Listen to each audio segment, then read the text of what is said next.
कहा जाता है, जब लोग ईमानदारी से अपनी मंजिल को पाने के लिए सही दिशा में मेहनत करते हैं, वह निश्चित ही अपनी जिंदगी में सफलता हासिल करते हैं। इसी कड़ी में नोएडा स्थित मारवा स्टूडियो में international film and television research centre (IFTRC) के 32 वर्ष पूर्ण होने पर शानदार कार्यक्रम का आयोजन किया गया। कार्यक्रम में राजस्थान के पूर्व राज्यपाल माननीय श्री कलराज मिश्र जी ने अपनी गरिमामयी उपस्थिति दर्ज कराई। इसी दौरान माननीय पूर्व राज्यपाल श्री कलराज मिश्र ने स्क्रीनिंग थिएटर का उद्घाटन किया। आज मारवा स्टूडियो में आपने उद्घाटन किया है स्क्रीनिंग थिएटर का। वास्तव में अंतर्राष्ट्रीय फिल्म और टेलीविजन अनुसंधान केंद्र इसका 32 वर्ष पूरा हुआ है और 32 वर्ष के अंतर्गत इस केंद्र ने क्या क्या उपलब्धि प्राप्त की है, क्या क्या किया है, इसके बारे में आज पूरा विस्तार से जानकारी दी गई और विश्व के अंदर कैसा इसका स्थान बना है इसको भी डॉक्टर संदीप मारवा ने व्यवस्थित तौर पर रखा और साथ ही साथ Asia academic film and television institute भी बना और इसके माध्यम से कितने लोगों को, कितने विद्यार्थी यहाँ से पढ़ के गए। 145 देशों के 50,000 विद्यार्थी पढ़ के यहाँ से गए और कितने एकेडमी के माध्यम से तैयार हुए और रिसर्च सेंटर, ये सेंटर के माध्यम से भी जो एक किसी यहाँ की स्थिति बनी, उसमें फिल्म जगत में गुणवत्ता का विकास हुआ और उसमें जैसा बताया गया कि इसमें 3600 लघु फिल्में बनाई गई और 1000 से ज्यादा पेशेवर ऐसे तैयार किए गए और इतना ही नहीं तो इंफ्रास्ट्रक्चर इतना बढ़िया बनाया गया जिसमें चाहे डिजिटल हो, चाहे डेटा साइंस हो, चाहे एनिमेशन हो, चाहे पुस्तकालय का मामला हो, चाहे स्टूडियो का मामला हो, चाहे पॉडकास्टिंग का हो, ये सारा स्टूडियो यहाँ इस ढंग से बने हैं जो विश्व के आकर्षण के केंद्र हैं।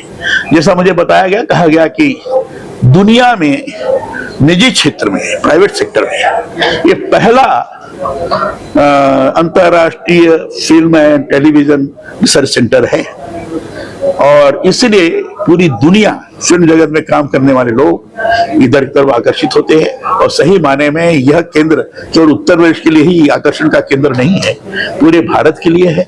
बॉलीवुड, हॉलीवुड सब इसमें समाहित है।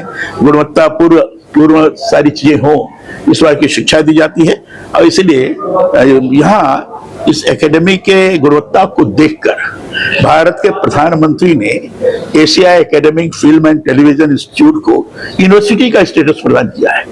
ये बहुत बड़ी चीज है और मैं समझता हूँ शायद पहली फिल्म यूनिवर्सिटी के रूप में ये होगी और निश्चित रूप से आगे बढ़ करके लोगों को आकर्षित करेगी, ऐसा मेरा पूरा विश्वास है और यहाँ के डॉक्टर संदीप मारवा और उनकी टीम इसको और आगे बढ़ाने में सक्षम होगी, ऐसा मैं अनुभव करता हूँ। धन्यवाद। Yes, so what do you say about the IFTRC celebrating 50 Yeah, first of all, I need to extend our gratitude and thanks to Marwa Studio and his team. Dr. Marwa and ICMEI and the whole of these components of institutions have been associated with the High Commission of Rwanda well time back, and our relationship has grown so big and friendly for quite some time, and we are happy for that. So we are always happy for the invitation that are extended to us, to our High Commission. And it's always, of course, going with the good relations that both our countries, Rwanda and India, have. So celebrating 32 years of IFTRC is a great milestone, as I have mentioned it in my remarks some few minutes ago. So I just gave a comparison or an anecdote for a 32-year-old gentleman or girl, or even those who are ageless. So for them, it might feel a long time back.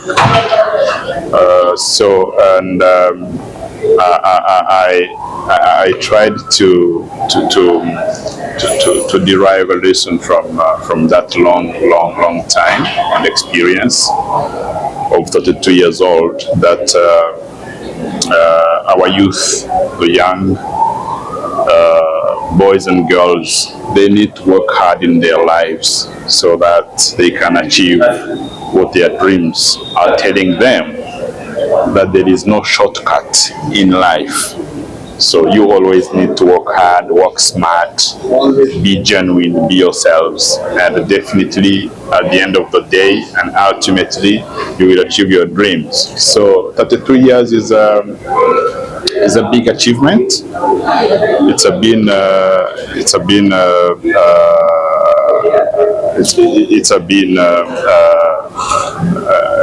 big landmark over lifetime.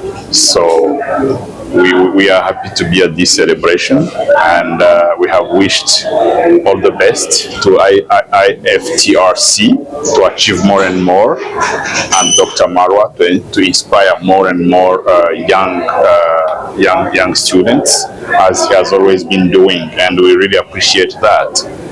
And through innovation and creative arts, with the world of today, the progress and the increase of the artificial intelligence. So we believe that innovation, creative arts are taking big part of our lives today, and the young generation need to take this opportunity so that they can harness and grasp as much as they can through and from the inspirations you get from your teachers and from Dr. Marwa especially.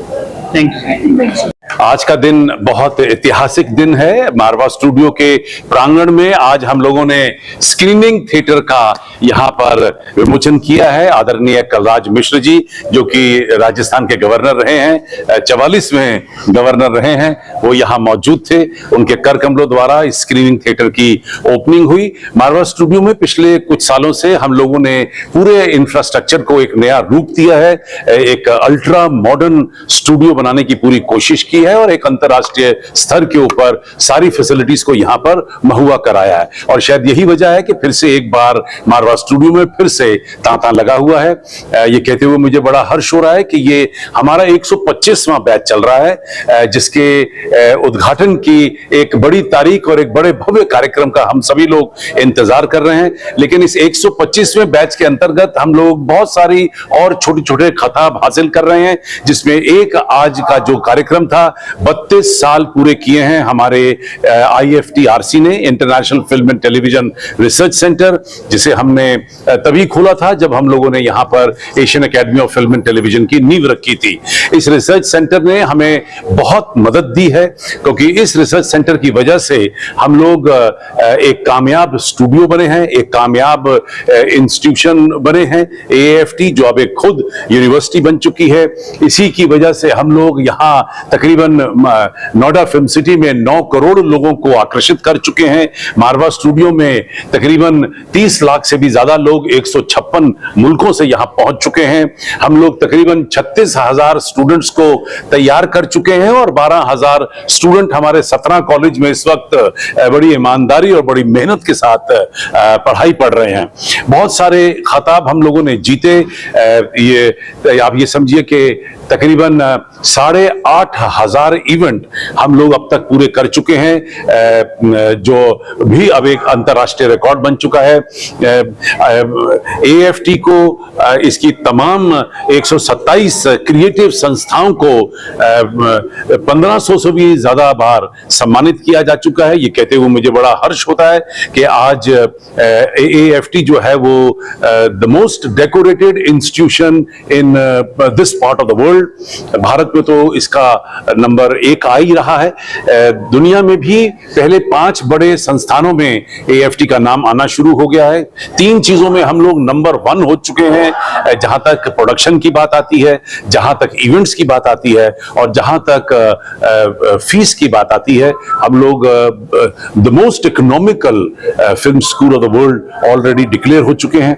और इस तरीके से अगर हमें पिछले 32 साल research centre के, 32 साल हमारे इंस्टीट्यूशन के, करीब 34 साल स्टूडियो के और 37 साल से जो मैं नोएडा फिल्म सिटी के इस पूरे प्रोजेक्ट के साथ जुड़ा हूं, इसको आगे लाने में रिसर्च सेंटर का एक बहुत बड़ा हाथ रहा है। सर, आज पेंटिंग एग्जीबिशन भी लगाई गई और क्या खास वजह थी कि आपने कलराज मिश्रा जी से उद्घाटन करवाया? कलराज मिश्र जी हिंदुस्तान के चर्चित पॉलिटिशियन हैं। उन्होंने 60 साल से भी 70 साल से भी ज्यादा अपनी जिंदगी के देश को आगे बढ़ाने, उजागर करने, विभिन्न संस्थाओं, विभिन्न पार्लियामेंट की पोजीशनों को उन्होंने चेयर किया है। और ऐसे वेटरन पॉलिटिशियन के आने से आज 4 चांद लगे हैं। 125वें बैच की क्योंकि शुरुआत हो चुकी है और इसके अंतर्गत हम लोगों ने खुद सोचा है कि हम बहुत सारे कार्यक्रम करेंगे, जिसमें एक कार्यक्रम स्टूडेंट्स का हर बड़े कार्यक्रम के साथ जुड़ता चला जाएगा। आज हमने AAFT school of fine arts की तरफ से खास तौर पे उन तमाम पेंटिंग्स को यहां दर्शाने की कोशिश की है जो अपने आप में 125वें बैच को हाईलाइट कर रही हैं। और इन खूबसूरत पेंटिंग्स का कार्यक्रम का विमोचन हुआ। मुझे ये कहते हुए बहुत हर्ष हो रहा है कि पनामा के एम्बेसडर, रवांडा के डिप्लोमेट यहां पर मौजूद रहे। उसके साथ ही साउथ कोरिया, आयरलैंड और रशिया से यहां पर हमारे गेस्ट आज के इस कार्यक्रम के लिए पहुंचे हैं। Thank you sir.